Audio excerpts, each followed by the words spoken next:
अब उसके बाद क्या अमेरिका अब इससे निकलना चाहता है?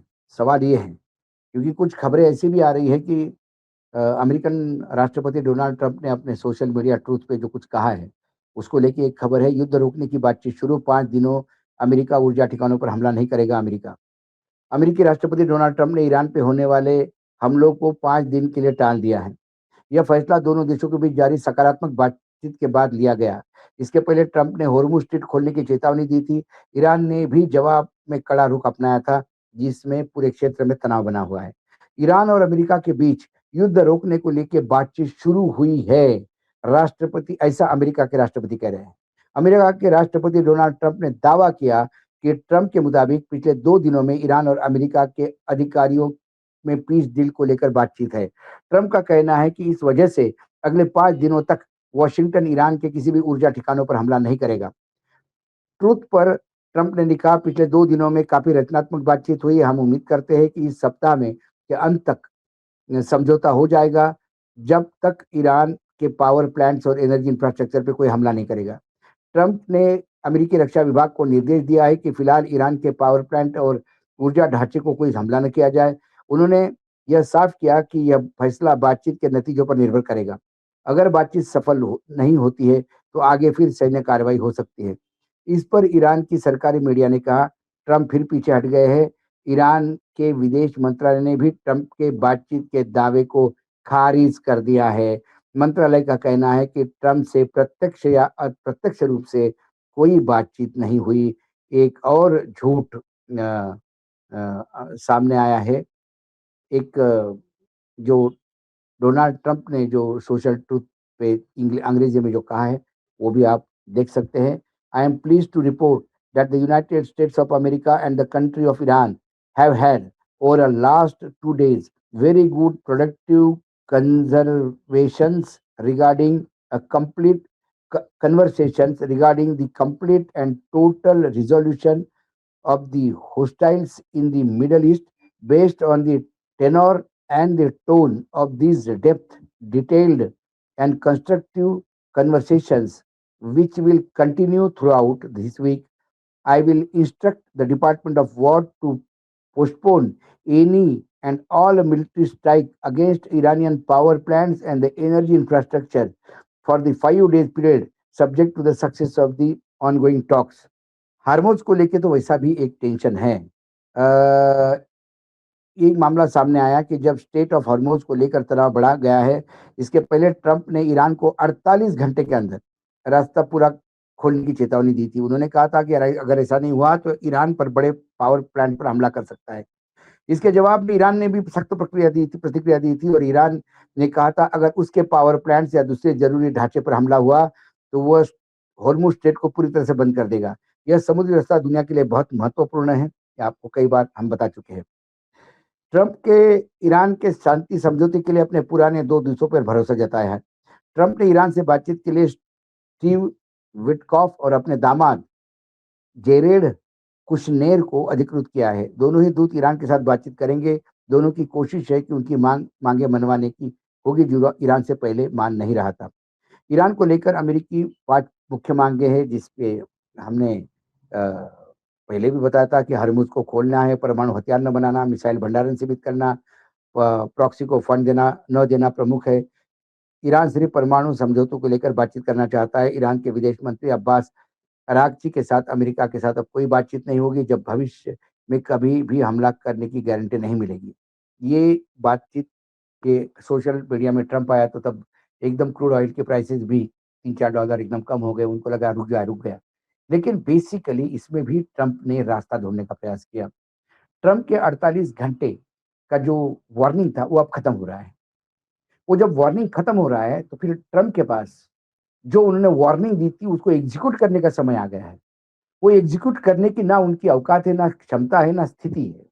क्योंकि वो जानते हैं कि यदि उन्होंने हार्मूज़ के चलते ऊर्जा या इंफ्रास्ट्रक्चर पे हमले किए, तो पूरे मिडल ईस्ट के जितने भी साथी देश हैं, उनके ऊर्जा और बाकी इंफ्रास्ट्रक्चर पे तेज़ हमले हो जाएँगे। उन्होंने जैसा ही उनके गैस प्लांट पे हमला किया, उन्होंने कतार का गैस का इंस्टॉलेशन इतना डैमेज किया कि उसको ठीक होने में 5 साल लगेगा। तो ये अच्छी तरह से वो जानते हैं, क्योंकि अब अमेरिका के पास कोई एयर डिफेंस सिस्टम नहीं, जो ईरान के ड्रोन या मिसाइल को रोक सके। और ईरान जब बोलता है तो करके दिखाता है। तो जब आपको होर्मुज़ पे दी हुई धमकी से भागना है, तो आपने बता दिया कि हमारे चर्चा चल रही है। जबकि ईरान ने कहा कि किसी लेवल पे कोई चर्चा नहीं चल रही है। तो ये 5 दिनों का समय ट्रम्प साहब ने खुद के लिए लिया है। जब मैं एक्स-रे से देखता हूँ, तो मुझे बहुत सारी चीज़ें दिखाई देती हैं। आज एक्स-रे में इतना ही, कल फिर आता हूँ किसी विषय के साथ। तब तक के लिए नमस्कार, देखते रहिएगा द न्यूज़ लॉन्चर।